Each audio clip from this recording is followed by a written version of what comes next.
Justin Trudeau's carbon tax is going to court. As I've talked about before, the federal government's imposed carbon tax on provinces is going to be the subject of a constitutional question at a court in Ontario, in Toronto specifically, coming up in just a couple of weeks in April. Now, this is going to be the second such case. The first was in Saskatchewan, though this case is actually scheduled for an entire week, 4 full days. There's a holiday on the other end of it, that are going to be used for many groups to argue that a carbon tax is not just a job killer and something that is simply a tax on Canadians, but that the federal government doesn't have the right to impose it on provinces, as Justin Trudeau has unilaterally tried to do. Now, this lawsuit's only happening because Ontario Premier Doug Ford decided that he was going to make it a priority of his new government in Ontario to resist Justin Trudeau. It's a similar decision to the one taken by Premier Scott Moe in Saskatchewan, Premier Higgs, and potentially Premier Kenney in Alberta, depending on what happens in that province's election in a couple of weeks. This is all a lengthy wind-up to say that this constitutional question in Ontario in 2 weeks is going to be one of the most critical tests of the carbon tax.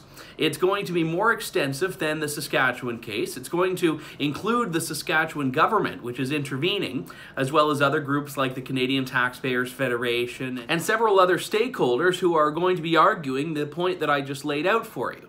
But there's also going to be a lot of resistance to this. Environmental groups who have been lobbying for years for carbon tax schemes and cap-and-trade schemes are going to be saying that not only is the government entitled to do something like this, but the government should do something like this.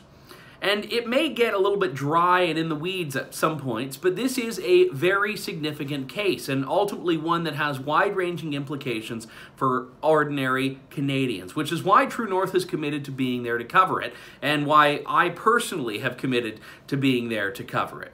We're going to be in the courtroom, going to be tweeting every day, going to be writing articles, going to be doing video updates, going to be sharing what the key arguments are that are really driving this case.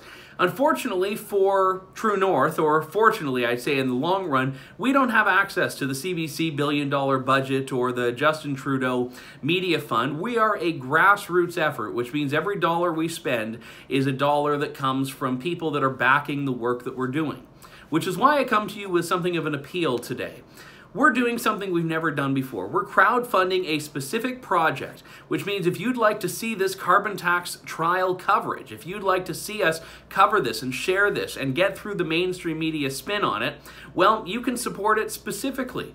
From hotel to videography and a couple of other incidental costs, it's going to run us about $3,000. Now, this is something that we're doing right. We don't want to do it if we're not able to actually get the coverage we need.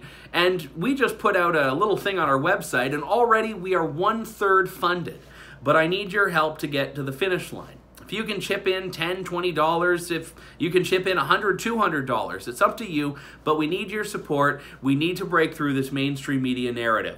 And ultimately, this is about the case that can take down Justin Trudeau's carbon tax. And I'd say that's worth a few bucks. For True North, I'm Andrew Lawton.